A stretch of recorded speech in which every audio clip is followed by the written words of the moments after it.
Welcome to All Bodies on Bikes, the podcast, where all bodies are good bodies, all bikes are good bikes, and all rides should be celebrated. All Bodies on Bikes is a movement to create and foster a size-inclusive bike community. So join your hosts, I'm Maggie. And I'm Marley. As we explore the complexities of the biking world, help us break down barriers and create the world that we want to see. And don't forget that all bodies really means all bodies, not just larger bodies, but bodies of all sizes, ages, races, abilities, genders, sexualities, and beyond. Come along for the ride.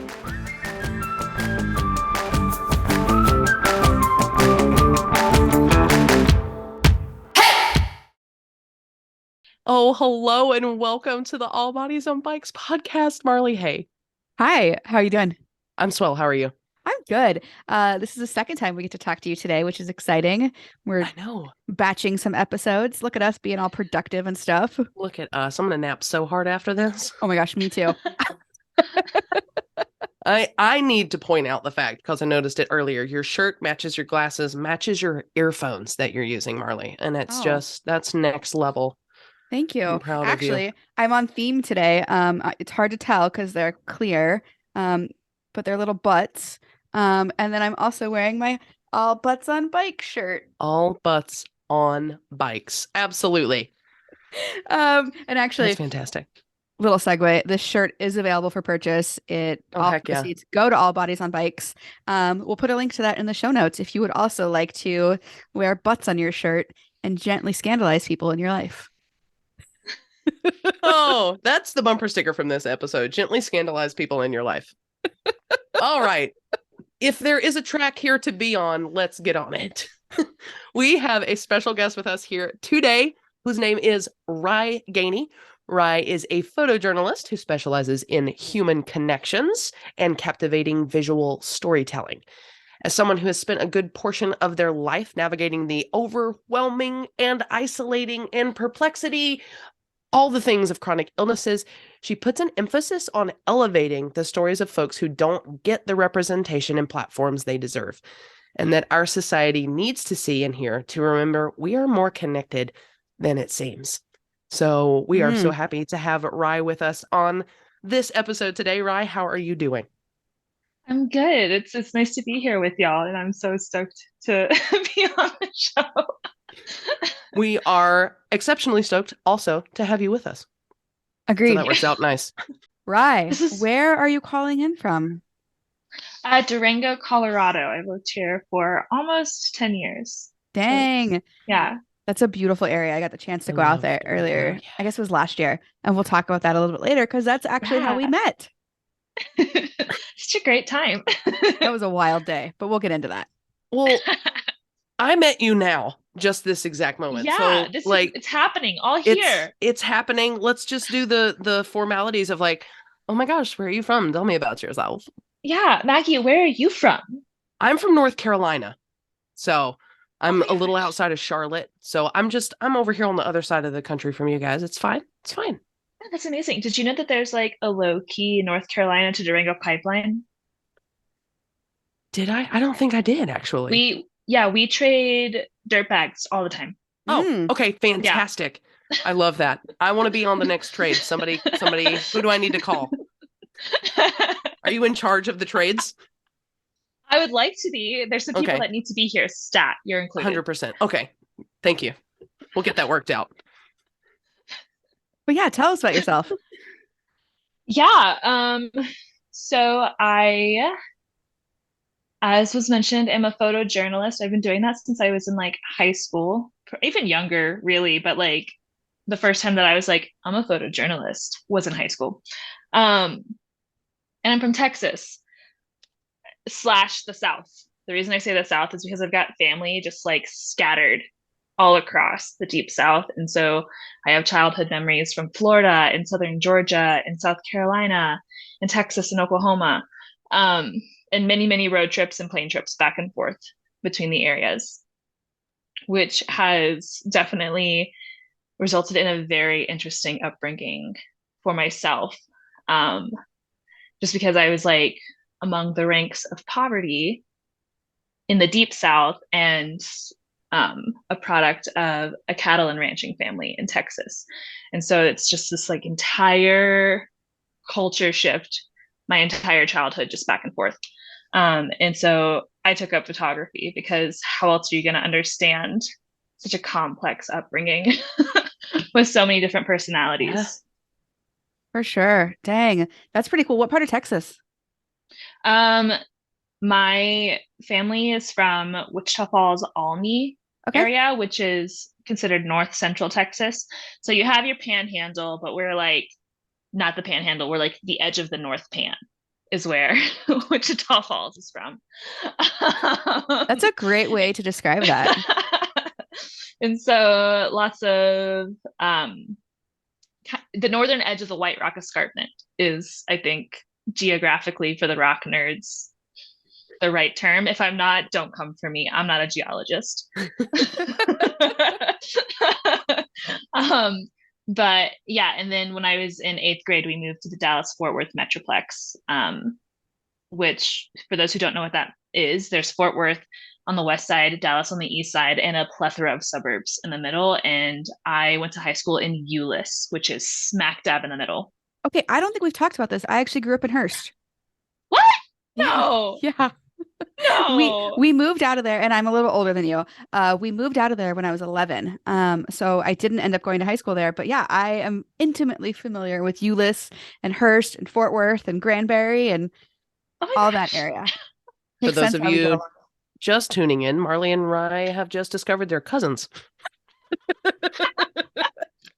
Okay, to be fair, the DFW Metroplex is gigantic, and I recently drove through there. We'll get back on topic in a minute, but I was legitimately so overwhelmed by the number of highways and strip malls, and it was intense.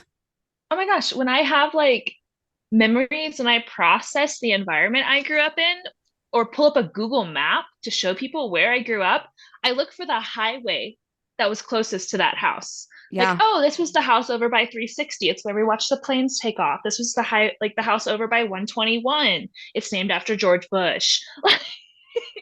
Welcome to my life in the suburbs of Texas. Yeah. So from having personal experience, I'm not surprised that you are now in Durango and loving it.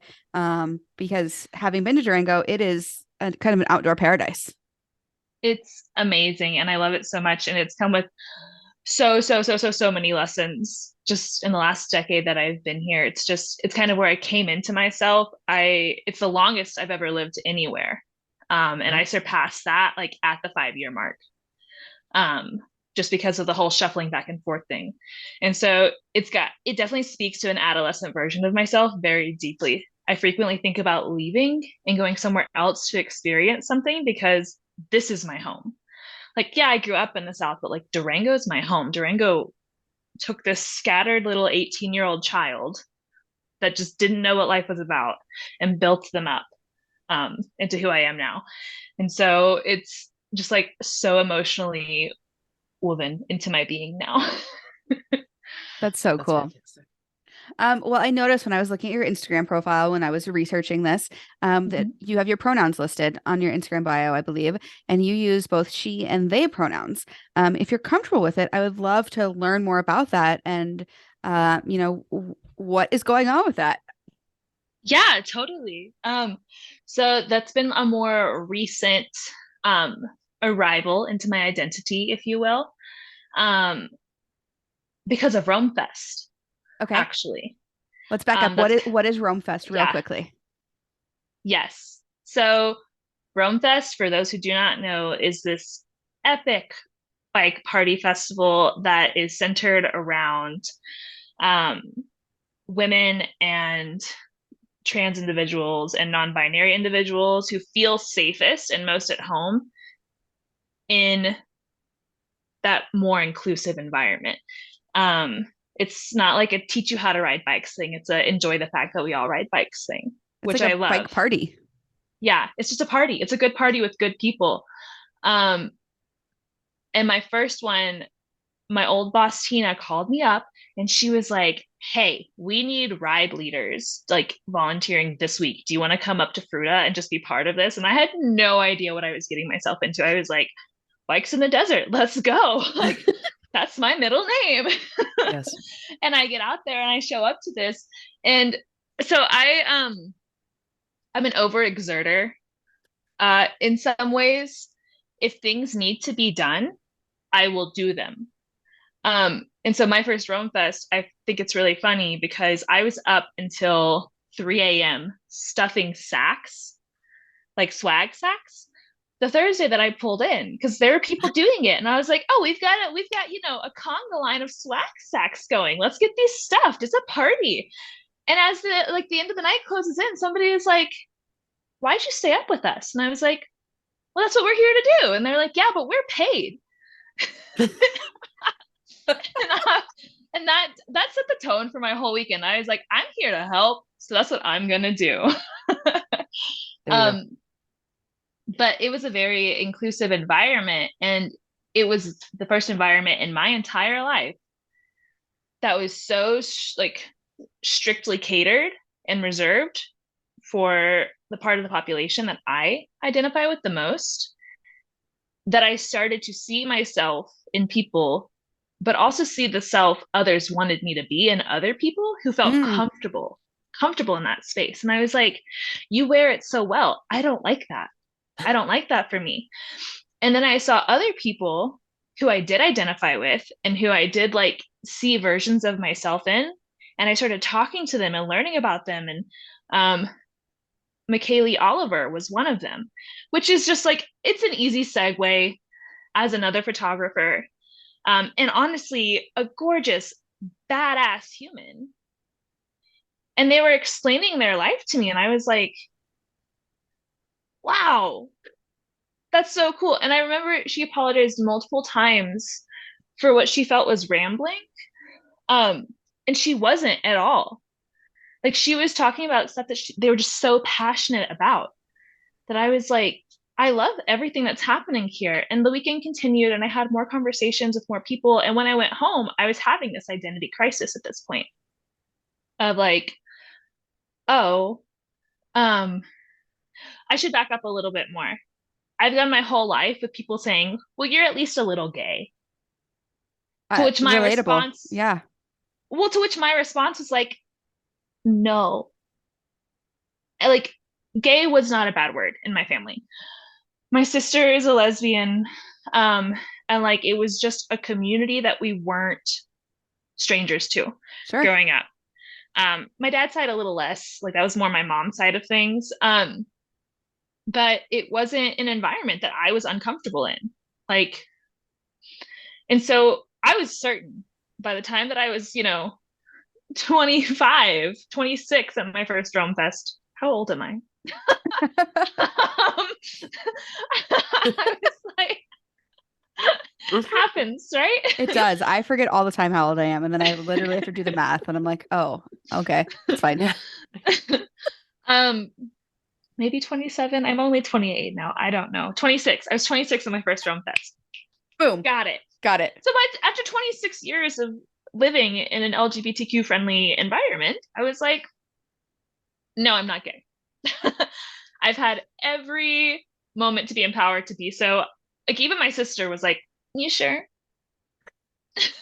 I mean, I don't want to interrupt you, but people get so hung up on other people's gender and sexuality, and like, it just, oh my gosh, like, we could go on and on about this. Most affirming thing actually happened this past winter, where I was explaining the situation. I was like, I'm not sexually gay, but I'm gender fluid. Because gender and sexuality are two different things. Yeah, they're very different. And I didn't know that until I saw. I'm a very like visually receptive person. I'm highly influenceable to it, like not to a fault, but to a certain extent. And then I have to like sit in my own emotions and like just soak them in and then decide if I'm gonna be influenced or not.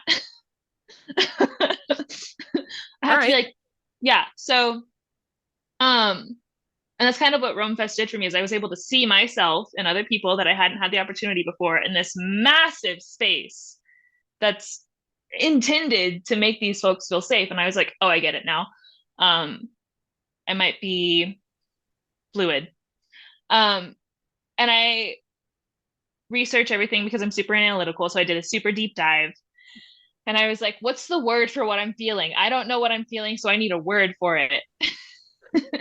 And I found 72 different definitions. And I read and researched every single one. And so there was one where my gut was like, yeah, that's the one.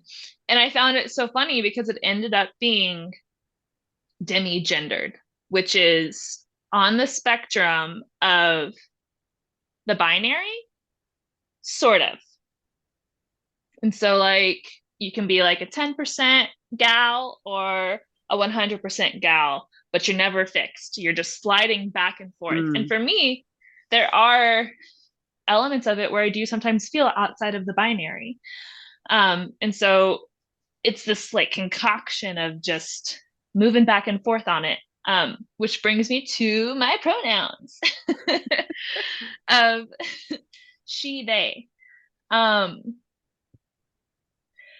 which is because the they comes in a possessive form. I am very much, I'd say, identity wise, a she, her. Sure. Very rarely do I ever identify with the part of myself that feels outside of the binary. And so I just have varying degrees of feeling like a woman. And they present very differently. I do have a very androgynous side of myself, and I have a very like sparkles and unicorns and tutus and like a woo girl. Like my 100% female is just a 12-year-old girl. Woo! Okay. Yes. That's what it is. Like I'm just like sparkles, bitch. Can I say that? Oh my God. Yes. No, please. Please say sparkles, bitch. Actually, yeah, that actually need you to say that. That might be the title of the episode. We'll see if I'm allowed to do that. Anyway, please continue. And so when I was deciding if being demi-gendered was going to change how I used my pronouns, essentially, I started thinking about what I already do for myself.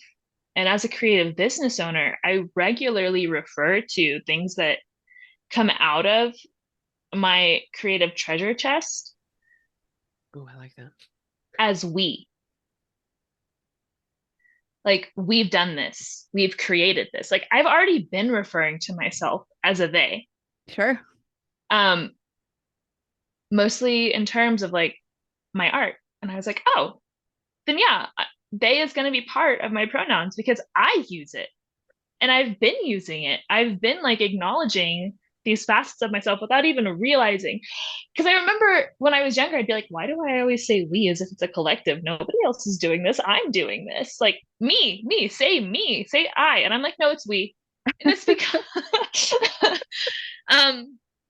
my emotions and the way that I express myself 5,000% way ahead of my brain at any given moment. Yep. All the time. That's like, which I don't know if you're a human design fan or not. I'm an astrology junkie. I am. I love it. It gives me depth. What's your sign? I'm a Sagittarius, but I'm a Pisces rising and a Gemini moon. Okay. That's how much I'm into it. I'm like, It's funny. I've looked those things up multiple times and I can only remember that I'm a Gemini with like some Leo in there, but that's all I know. And like you say Sagittarius, I'm like, I don't know what that means because I only care about myself, which is not true. But sparkly bitch. Oh my gosh. Yep. But yeah. But human design, I go in and out of like how much I care to read into this stuff. Usually what deters me is if something costs money to learn more about. I'm like, lame. No. Yeah. Or like if you have to give them your email address to keep reading the article, that's usually like, my cutoff. I'm done here. Thank you. But my human design does say that if I'm living in alignment with myself, I'm like living in my emotions, which at first I was like, that's dumb. Who would do that? And I've known what my human design is for like a year now. And I'm like, oh my gosh, I get it. My whole life I've been forced into making split-second decisions. And I've had the time to just be. and simmering them this last year. And I'm the healthiest I've been in a really, really long time. And I'm like, oh, I get it, because my initial emotions are something that's going to make you feel happy. Mm. Then my intermediary emotions are usually rage, but like a quiet rage, because I'm resentful and I don't realize that because I'm doing things to please other people in the moment. And then I usually get to the point of being like, nobody's toxic. This was just confusing. Got it. As a people pleaser, I can deeply relate to that. And I am often backtracking because it's like, I know what people want me to say and I know what's going to make somebody else happy. Mm-hmm. That's easy. But what does Marley actually want?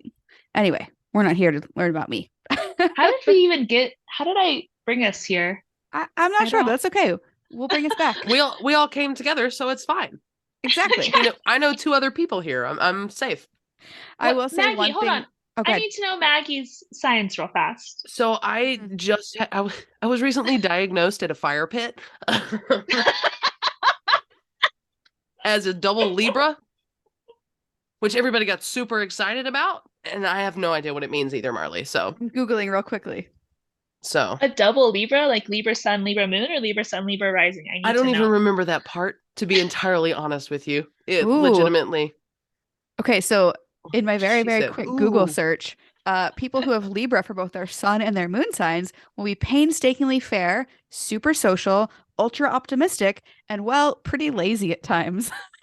That sounds like the one. That seems right. Does that feel accurate? That feels offensive is what it feels. Feels like a personal attack. A personal attack? Super social, ultra optimistic. There's good stuff in there. Exactly. A personal attack because I've been seen. I've been too seen is what has happened here currently. Don't you hate when the internet does that and you're like, whoa. It's the worst.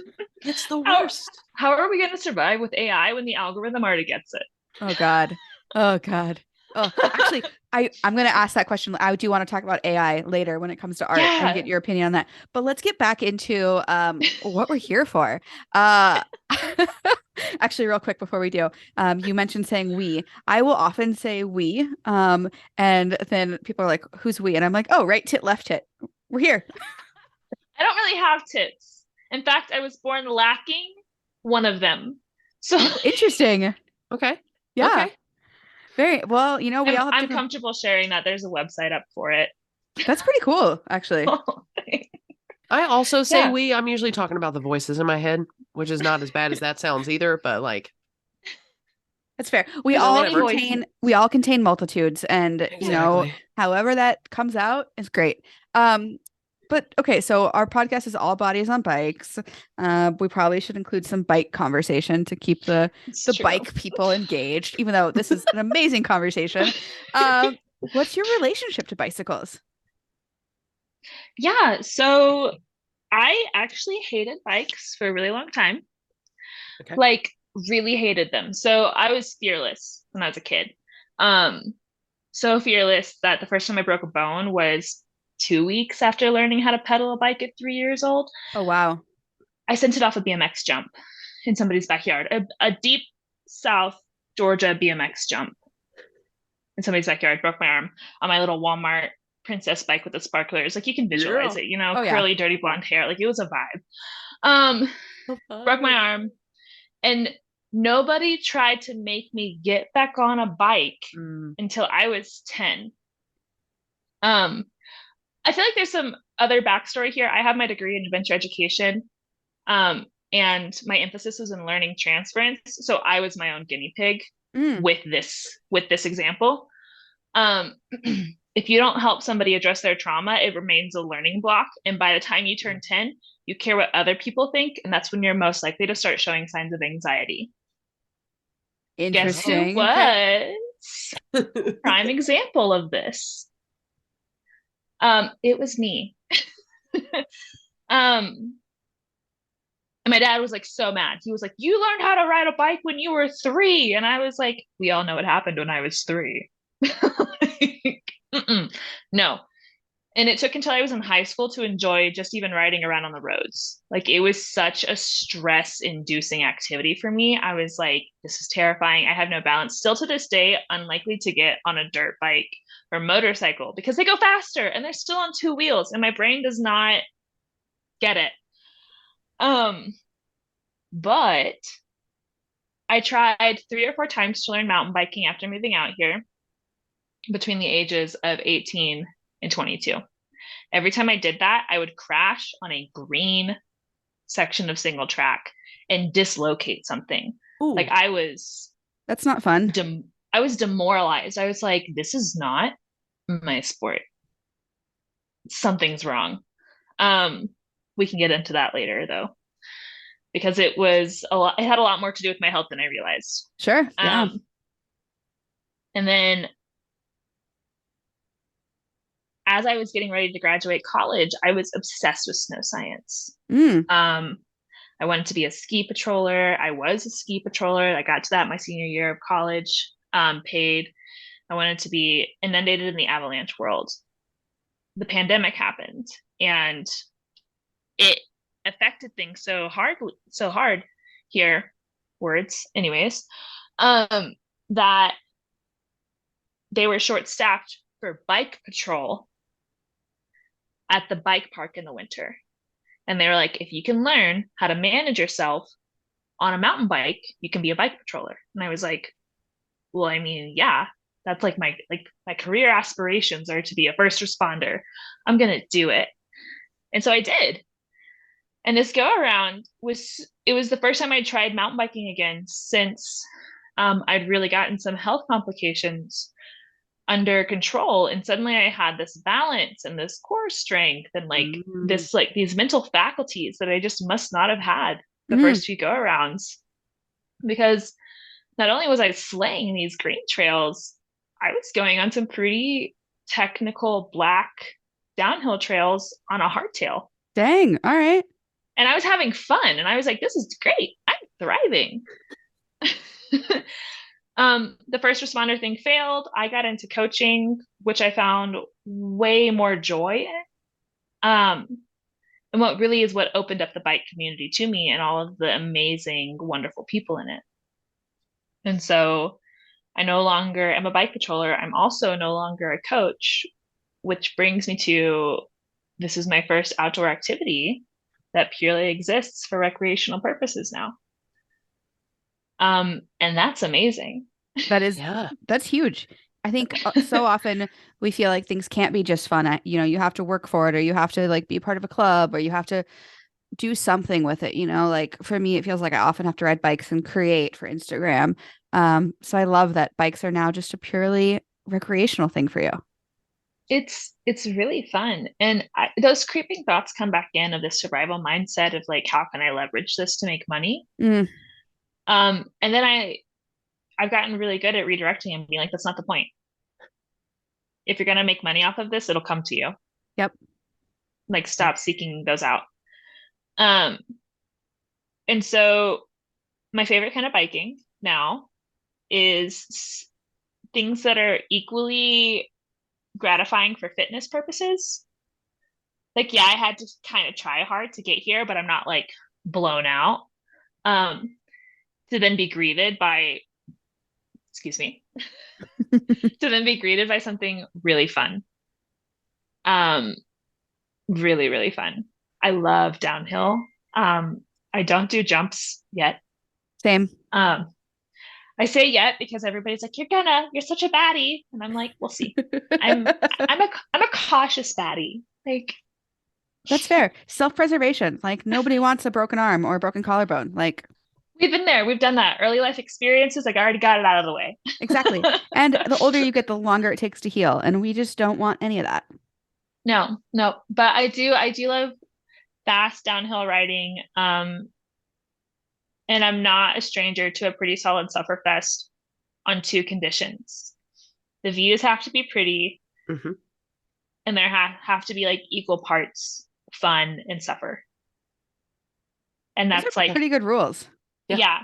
Like I will be uncomfortable for views. I will. Yeah. Speaking of, probably the best trail I've ever ridden, or this could have been because of the drugs that I took that day, uh, but it was actually in Durango, coming down off of, what is it, like Mesa, not Mesa Verde, but wherever we were at, for Ewing this, Mesa, I think is what it's called. yes. So coming down off of Ewing Mesa, that back trail, back down into town, seriously one of the top three rides of my life. Just the riding and the views and the sunset and probably the substances I was on. I honestly believed in God. Like that's like the closest I've gotten to like, wow, there is something amazing going on here. Have you ever ridden that trail? The one that comes down from Ewing Mesa, probably one of them. There's multiple and it's relatively new. And we're going to have to check how many of them are sanctioned since it's a new park. Gotcha. So maybe I shouldn't have been on that trail, but that's okay. It was a great ride, and it was just like the icing on the cake to a perfect day, which we'll talk about. Actually, let's talk about it now. We'll Yeah. talk about, health and autoimmune here in a minute. But you and I met at Single Speed Cyclocross World Championships. Which was an absolutely wild day. We'll include a link to your photo gallery. You took some of the best photos from that day. And one of the things that I loved is you actually featured the women. So many of the media outlets that were there didn't cover the women at all. It was like, oh, cool, there's a Juge race, and that's it. So A, thank you for covering the women. And B, I am so curious with everything that was going on that weekend. What is your camera drawn to? Like, what do you want? Like, what catches your attention with a million things happening? Um, I feel like I'm constantly searching for the segue between underrepresentation and importance. And like what's relatable to a lot of people and what's also going to change this person's day if they get to see themselves doing it. Mm. Um, so that's like the empath side that goes into it. Analytically, I am a sucker for color and emotion. Um, I didn't know this about myself until really recently. If I have the opportunity to very low effort make something monotoned, I apparently will. Okay. Or is monotoned? Yeah, monochromatic. Um, which I didn't know about myself until I started doing commercial shoots more regularly, and then I was like, oh, I really like it's nice. I like it. And for us, non-aware, what does monochromatic mean? Is it like, So like sepia toned or like black and white or? no, so monochromatic is, oh my gosh, now I'm second guessing myself. Cell phone if I'm using the right word. I do this all the time.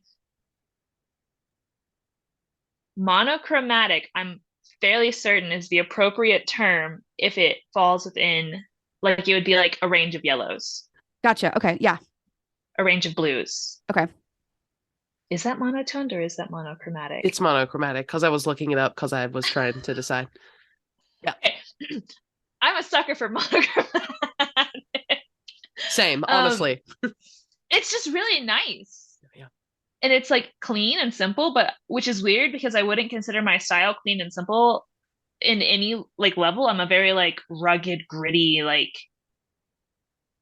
I like to capture the gritty emotions, turn around and make them look nostalgic and dreamy. Mm-hmm. That's what I love to do. So cool. Yeah. And I feel like you can really see that come through your portraits. There's just like this light that's emanating. And I love your photos. I'm just fangirling here for a minute.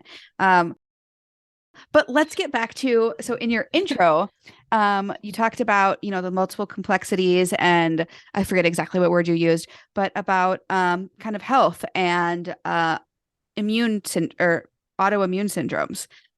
Let's dig into that. What does that mean for you? Yeah. So I have a range of autoimmune activities going on in my body. I have been diagnosed and then had diagnoses revoked.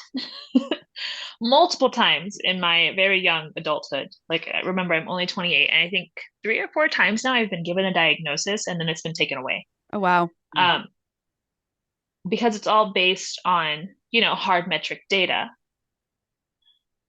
But autoimmune conditions are not hard data. They are slithery little snakes that are just making life confusing and weird. My mom, my biological mother, has tons. I think she has something to the tune of 15 Wow. autoimmune diseases. And most autoimmune diseases are genetic, either because of the certain part of your DNA that has to be activated, or they're finding out too that there can be a predisposition because of like epigenetics and therefore trauma. And so if something gets activated way down the line, that gets to carry through, which is unfortunate, but it's how science works. So who am I to tell science not to science? But basically, I don't have a solid, I'm going to call it a mother disease. Sure. I don't really know what else to like call Like them an right overarching now. diagnosis. So I was diagnosed with asthma at 16. I've had a positive rheumatoid factor for going on about 2 years now. And I'll explain what all this means here in a second. I have Raynaud's, and I have so many food allergies and intolerances that it's honestly kind of ridiculous. Um, and the thing about autoimmune diseases is that these are symptoms of usually like a bigger issue going on, which would be the mother disease. Things like this tend to be like lupus, Hashimoto's. Rheumatoid arthritis can be one, but with the diseases that I know are genetic in my family, rheumatoid arthritis is often a symptom. It's like a comorbidity that develops because of the other stuff. And so I've been in this nifty little mystery bracket for coming up on just shy of a decade. Wow. Where my doctor acknowledges that autoimmune activity is going on in my body. A few blood tests will corroborate that, but no blood tests are definite enough to retain a diagnosis. And so that is really mentally challenging because I gaslight myself all the time. I've literally straight up made myself violently ill from eating food because if I don't have a diagnosis, if I'm not sick, I should be able to eat whatever I want. Sure. I'm a foodie, so I feel strongly about that. No, I cannot eat whatever I want. Otherwise, you're on the floor of an Airbnb seeing tacos, and you don't really want that. No. It's not a good time. And so it's added this extra layer to my life of having to be hyper self-aware, and operating on a spoon system. Do y'all know what spoons are? I do, and I love that philosophy, but please tell us more. So I don't know where it came from initially. Like, I don't know the origins of the spoon system, but the spoon system is essentially everybody is given 10 spoons at the start of their day, at the start of each day. And if you are a healthy person and you don't deal with mental health issues, physical health issues, and you don't have to deal with systemic oppression, like basically anything that requires extra steps, your spoons go further. And then if you have an illness and or a forced, just, I don't know how to say that other than like racism is going to cost you more spoons. Like if you are on the end of racism, you have to spend more spoons to like live your life the same degree as other people. And so the spoon system is essentially knowing that if you're using a spoon to do something, is it your first spoon of the day, or are you borrowing from the next day's spoons? So, and things that make you happy can like salvage your spoons. So if you're on one spoon and something takes 4 spoons, but it is like it fills your cup, you can do that activity. But say you have 1 spoon and your option is to go socialize with friends, which fills your cup, or do the dishes, and they both cost 4 spoons. Guess what you're not going to do? You're not going to do the dishes. Yeah. And so it's kind of like that, and it's been changing mindsets, changing priorities, shifting viewpoints, worldviews, perspectives on what would an undisciplined me use my spoons on, and how do I better know how to use my spoons to be healthy, happy, and successful in life. Yep. As a professional athlete, quote unquote, but somebody who goes to these events and has to be on, I have found that mindset to be incredibly helpful of, I've got 4 days at, let's say, Unbound or Sea Otter, whatever, you name it. And I know that, a bunch of these spoons are going to be taken up by the actual ride itself. How else do I allocate my time to make sure that I can still do my job, do what I need to do, and also not, have to recover for 2 weeks afterwards? Because I don't know about you, but for me, that's a big mindset of like, I can go do this thing, but then I'm going to be in bed for 2 days.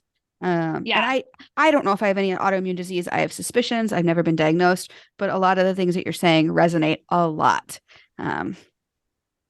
Well, it's hard, especially because with autoimmune diseases, the main thing is that your immune system is overactive and overcompensating for something and making mistakes in the process.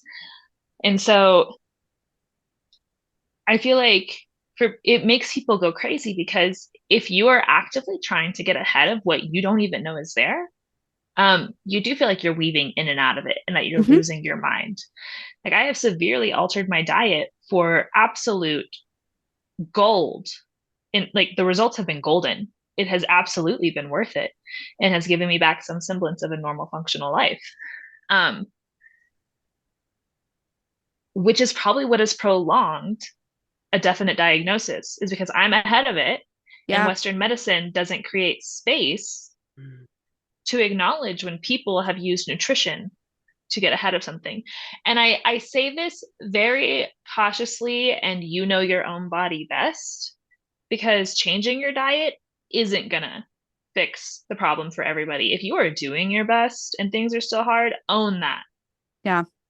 Like, don't try to prove yourself.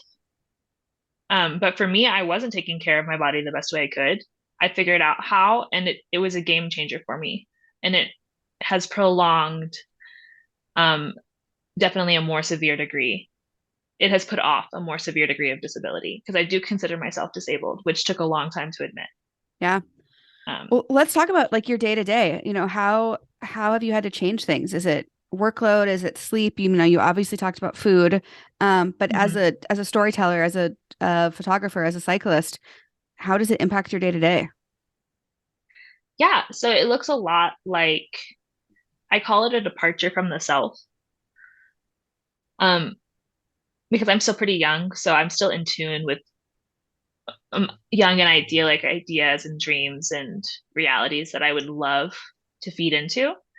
And so a departure from myself looks like knowing that it does me no good to want to go on this mountain bike ride when I know that it doesn't serve me. And so I wear this thing called a Whoop, WHOOP. It's a heart rate variability tracker and health tracker, and it has become one of the most validating things in my life, because it tells me day over day how much I've recovered, which I think it's become one of the new main staples in how I dictate my day-to-day life. Because I will say, as somebody with ADHD, I'm scattered and impulsive, and at times appear undisciplined and lazy. And then when you like throw in being completely exhausted and fatigued from an autoimmune disease, it can be hard, even within myself, to determine which one of those I'm struggling with. And now that I have my Whoop, I'm like, I don't want to go on this mountain bike ride. And I'll convince myself that it's because I'm in a low recovery day. And then Mm. I'll look at my Whoop and I'll be like, oh, I'm not. And then it's opened up this entire other world for me to focus on what I want to work on. And so I feel like I'm getting really rambly and scattered Well, when I let me talk ask you a about quick question this. about that. Yeah. So as you like, if your Whoop says, hey, you're actually having a great day, how do you make the decision if you're going to go ride or not? Do you say like, okay, my data says this, but my body's telling me this thing? How do you make that decision? Yeah. So I'll do a body scan and check in with myself on why I don't want to go ride. I'd say that most of the times, if my recovery is really good and mentally I'm like, I don't want to go ride, it's probably because in the past 3 days I've had a low recovery day. Mm. And um, I'm still in the mindset of feeling like bleh, or maybe my body does not feel good. Lack of movement is so to my detriment Mm. all of the time. Um, in fact, my Whoop has helped me notice that if I have 3 hard days of activity and 3 days of in or not and or 3 days of inactivity, they will result in the same low recovery rate at the end of those 3 days. Mm.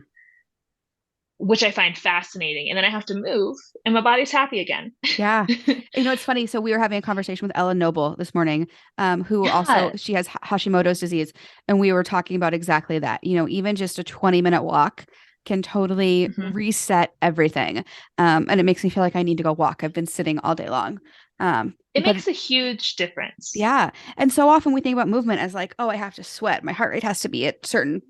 No, like just move your body. It feels good for everybody, regardless of what that movement is.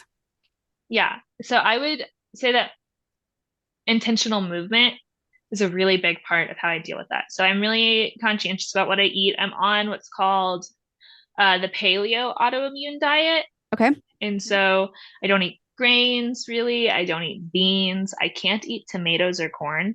Corn's a grain, but I can't eat tomatoes. Um, and Like I a basically, nightshade, basically.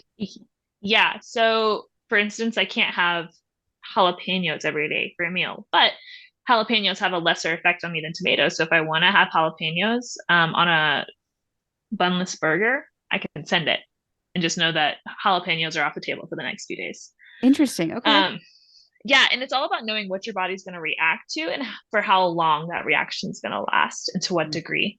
And there's just some stuff that like I'll probably never be able to eat tomatoes again. I don't know, Yeah. but I have not successfully reintroduced them after 4 years, and so I assume that I won't be able to. Um, and then sleep, I have to hit a sweet spot on sleep. Oversleeping has the same effect as inactivity on me. Okay. And so if I sleep more than 10 hours, even 9 hours, if I sleep more than 9 hours and I don't need that sleep to recover from something, I feel like trash. I do not feel good. And the other side of that window is if I get less than 6.5, I don't feel good. So six and a Wow. half to like 8, right on the right on the money for what science tells you to get. But yeah, it's constantly carrying the weight of knowing my own stats in my head. Mm, yeah. Um, I don't know. I just want to commend you for being so in tune with that. Because I think I'm 36, almost 37, and I'm just now figuring this out. You're almost a full decade younger than me. And I just think about, if I would have paid attention to what my body was telling me 10 years ago, 15 years ago, uh, I think a lot of the hardship that I've struggled with could have been avoided. Um, but let's switch gears a little bit, if that's okay with you. yeah, Okay. yeah. Did I answer your question? Did You I? did. You did a great job. And thank you for being so vulnerable and so open. Yeah. We've gotten requests to interview folks with autoimmune disorders or syndromes. And I think you talk about it so eloquently. And I think a lot of folks are going to hear themselves in your story. So thank you for Can sharing. I actually add one more thing? Please. Only because this has come up in conversation with folks here, um, who say that I give off this aura of like, how could you ever be sick? You do all of these cool things. Um, and the reason I bring that up is because keyword is invisible. Mm-hmm. And I'm a generally optimistic person. Um, and so oftentimes, if you don't know that somebody's sick and you just say, "Oh, you don't seem sick," it almost feels like you don't see them. Mm-hmm. Because if you do see them, you see it. Like my friends get it. If I'm in a bad mood, I'm not in a bad mood. I'm out of spoons. Yeah. Um, and it's just like it's not their responsibility to know all of the time, all of the things about all of the people. Like I do have self-accountability in that regard. But invisible illness isn't as invisible as people want to believe it is. Mm-hmm. The signs are all there. And so when people say that I look like I'm such a competent, healthy athlete, all that plays through my head is you should have seen me 10 years ago. Yeah. And what Like, sacrifices did you have to make to be able to appear that way today? yeah, exactly. Exactly. Yeah. So it's not invisible. Yeah. It's just not surface level. So that's I just wanted to add that. Thank you. So, as we kind of wrap up this episode, we do want to spend a little bit of time talking about your filmmaking and your creative vision. And I'm going to let Maggie ask some questions about that. Fantastic. Why don't you tell us a little bit about your creative vision? Because we want to know what goes on when you're out and you're doing your thing. You're in your sweet spot. Yeah. Um, I'm fully consumed by like the people that my camera is focused on, or the events or the landscape. Um, Sometimes I feel like my creative vision is almost not even my own. I just feel like a funnel through which the experiences of life are coming through and being Mm-hmm. made permanent. Mm, Um, which sounds really weird, but for me, it's because all of the interconnectedness of what goes on, it all matters so much. And we don't always see that it matters when it's happening. Like you could find a photo of you as a child. And for most of your life, that mundane moment has been whatever, right? It doesn't carry much weight. You don't really think about it. And then one day in your adulthood, when things are just insane and heavy and overwhelming, you can come across this photo and it's perspective changing. Um, and so my creative vision is to just document things as honestly and authentically as possible and as much of an honest variety as possible. Um, my childhood dream was to be a National Geographic photographer. Um, that since shifted, mostly because I could never lay on the grass for 6 hours and take a photo of a big cat. And not that that's like the holy grail for being a National Geographic photographer, but I've realized since that like I'm on the people and event side of things and like storytelling in that way. Um, but my creative vision is let me backpedal. My creative vision is a world where all stories are relevant, all stories hold water, and all of the storytellers who should be telling them have access to the resources they need Mm-hmm. to like get that out. Um, like a career aspiration for me is actually to open a version of like a nonprofit media house mm, Okay. in the Southwest where people can come to get guidance, instruction, resources, gear, and tell the stories they know that need to be told. It's such a crazy barrier to get into. And even when there seems like there's a lot of people, it feels like there's a lot of hoops to jump through to connect those dots and find the right people that you mesh with and that are going to help you learn and grow and be a mentor. So yeah, I just kind of feel like a funnel for the greater things sometimes.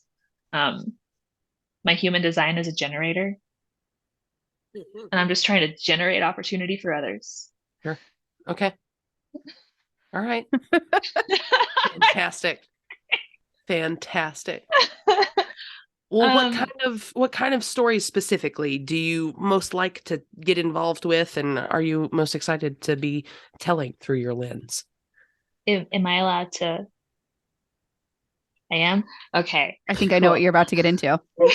I don't, but you can do whatever you want. So so I'm super excited because when I met Marley at Single Speed Worlds, she was like, hey, you can I'd love to work with you. Like, don't get me wrong, men are cool, but no, they're not. It's pretty neat that you heard it here first, folks. I mean, really, if I have the option to like pick who I'm going to work with, I want to work with women, especially for storytelling and telling my story. So it matters because it's a different perspective. Yep. If everything was recorded by men, you're only seeing things through the male gaze, quite literally. Yeah. And that's why it's problematic. So the kinds of stories that I like to tell, for instance, are stories that involve human connection and introspection.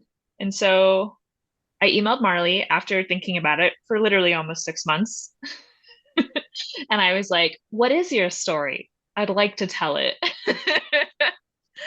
And so we're working on pulling together this film and funding for this film. That's basically a redemption ride for her, but also just painting the magnificent story that she has brought to life in just over half a decade. I'm so excited for it. Yeah. Amazing. So if anybody's listening, sorry, I'm going to step in here. And you want to help us fund this Absolutely. film, we're going to follow me on a bike packing trip through Glacier National Park that I tried to do about 5 years ago. And I ended up kind of modifying my ride halfway through because I didn't believe that I was capable of this climb. And we'll get into that in the film, of course. I don't want to give too many spoilers. And then kind of follow that down to Steamboat Gravel and talk to some of the athletes that we have brought out as part of the All Bodies on Bikes team and how, my initial story of failure, not feeling like I was good enough, has since inspired the work that I'm doing now. And it's going to be amazing. It's going to be awesome. So stories like that. Those are the stories that I like to tell. And that's not the only one. I'm trying to make what's the TikTok word now? LGBTQ. What? Yes. LGBTQ. LGBTQ. We love that. Okay, now I get what you're saying. Yep. The old lady in the conversation had to. You're doing great. So LGBTQIAAAA or that's what we said. LGBTQ. LGBTQ. Exactly. You got it. Like focus ski film, which I'm still working on. Cool. But it's just elevating these voices and these personalities and these identities and these humans that exist in these spaces that we just don't get to hear from, or they're whitewashed, or they're straight washed, or they're greenwashed when there's actually nothing that green about it. And it's like all of these things that just are inauthentic or are surface level. I as somebody who is in the thick of it in the outdoor industry, has come in and out of it multiple times on multiple varying degrees, I'm sick of how surface level things are. The level of just feigned grit is driving me insane. Don't get me wrong, I am an autoimmune girly with autoimmune problems. Things get a little grittier for me in the backcountry than other people. I understand that my perception and perspective on activities outside are a little bit more heinous than the average Joe. I also don't care about the average Joe, though. Yeah, same. And when 30% of Americans are likely to face a chronic illness by the end of their lifetime, when just this obscene number of vital community members continuously get systemically oppressed for no reason and then get tokenized to make somebody else money, I'm over it. Those aren't the stories that belong in the history books. Preach. And they're not the stories that bring us together, because when you're watching them and they're getting old and they're feeling trivialized and overplayed, it's because they are. Yeah. It was cute for a while, and it is supposed to be fun, but it's not fun when you feel left out. Yeah. It's funny. That makes me think about, I went to a film festival. I've been to a lot of film festivals recently, especially since All Bodies on Bikes has come out. And it's remarkable the differences in filmmaking. I think a lot of folks are doing a better job bringing in diverse genders and diverse stories. And yet it's often still the same story told over and over again, especially in the mountain bike world. I am thinking specifically, and I don't want to call anybody out, but there was a film that I felt like had potential to be so awesome, and it ended up just being like three women basically being bike bros and shredding for 5 minutes. And it was like, cool, you guys can ride really well, but what else are you doing? What else is the story? Yeah. So, and let me get off my soapbox. And I don't get me wrong, as a filmmaker and a photographer and a storyteller, I understand the importance of those things because we do need feel good media. We do need feel good art. But feel good art loses its potency when it's not matched with just realness. This like toxic positivity culture of no bad days, of who's the fittest, of who can go the farthest. Like, cool. Who's a better human because of their experience on the bike? Yeah. Who was not a good human because of their experience on the bike? Like, I think one of the the intersectionality of it all, it's also intertwined. And time again, it's the feel good stuff that gets elevated and mass produced and mass put out. And the feel good stuff is only a tiny piece of an intricate puzzle. Definitely. Yeah. And I'm hoping that when we make this film, it's not just the highlights that are shown, because I'm sure, with any kind of outdoor bike packing, whatever adventure, there are those low moments. There are those tears, at least for me, those tears that come, and the self-doubt and, questioning what it is that we're doing out here. Yeah. Well, I personally have met very few people that like to play in the woods that didn't have to go through hell to get there. And so it's not the peak moments aren't even the good moments. It's just like with every step, I'm like, oh my gosh, I'm still taking steps. Yep. There was a time when I didn't think that was going to happen. Let's go. Totally. Oh my gosh. Well, Ri, this has been such a wide-ranging conversation and insightful, and I'm just so grateful to have met you out there at Single Speed Worlds. So as we close out, we have two questions that we ask every single guest. I'm going to ask the first one, and no, actually, I'm going to make Maggie ask the first one, just to mess things up a little bit. Great. I'm just going to go ahead and ask the first one then.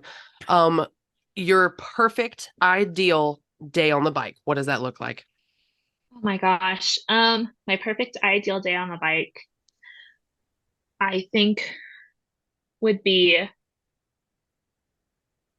somewhere there has to be a river. Okay. Or creek or stream, a source of water that runs that's accessible. So I can go sit by it at some point.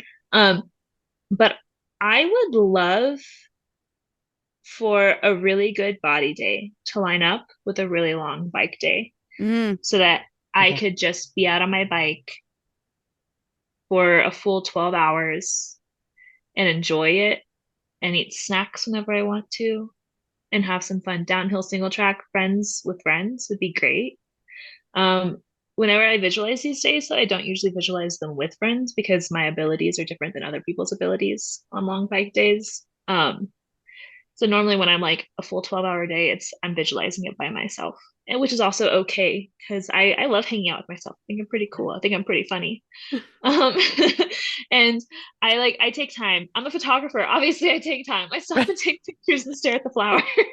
Yes, same. And so just like all of the time in the world, just be in nature, appreciate nature, have my snacks. I'm a snacky human.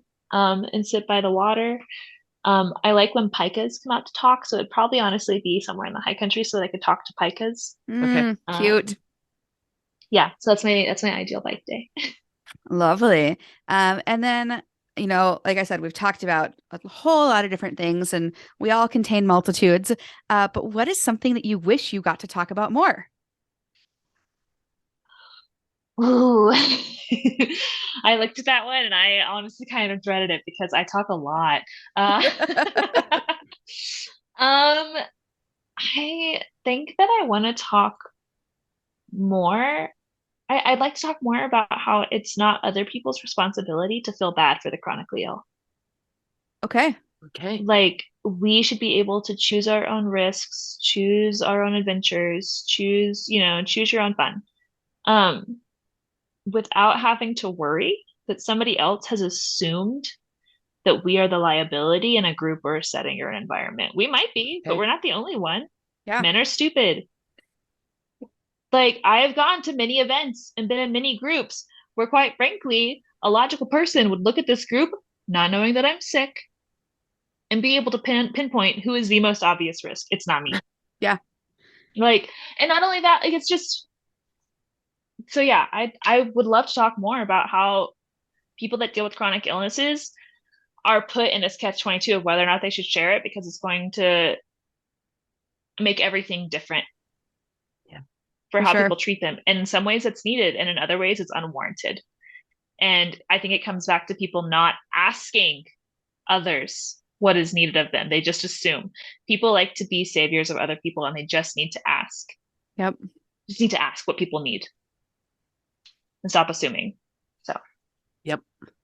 Well, on that note, I think we're going to close it out. That Absolutely. is so perfect. I think that's good advice for anybody. Stop assuming and ask, which can go for so many different things in life. Ri, thank you. Yes. Where can folks find you if they want to find out more information, hire you, fund your film? My website is wildchildmedia.co, not .com, .co. CO. And we'll have a link to that. And my all things bikes and shenanigans. Instagram is Ri Ganey Photo. And if you want to fund our film, that would be pretty cool. You can also reach out to those for that. I think it'd be pretty neat. I also want to say one more thing. Please. About just because I feel bad for saying men are stupid. It's not like an aggressive men are stupid thing. It's just that scientifically speaking, logistically, historically, more impulsive decisions are made by folks with more testosterone. And it's a risk. Yeah. And inherently. Of course. And we're saying that tongue in cheek. We've all got experiences and we've all been to the bike race where it's like, okay, you probably shouldn't send it off that thing. And then you watch dude after dude repeatedly do it and hurt themselves. And there is a common denominator there. Risk versus reward. And I'm so happy that risk was rewarding for you. Basically think about it. And if when you heard us say men are stupid, if that bothered you, you need to look at it a little deeper. Because if or look you're at it taking it shallower. Either way, we're just, if it bums you out, are you the problem? Think about that just as like for 10 seconds. I don't know. And there goes half our listening audience. It's been fun co-hosting this with you. She's been canceled. It's done now. Yep, on that. But I think you guys know what we're saying with that. We're not trying to offend anybody. Yeah. We're just being tongue in cheek, and Ri's really trying to elevate underrepresented folks and stories that you haven't heard, and often those are not white cisgendered men. Is I think a good way to sum that up. Yeah. So, cool. Thank you again so much for your time. I'm gonna stop recording, and I hope people will go follow you and fund your film and look into all the badass things that you talked about. Thank you so much. Me too.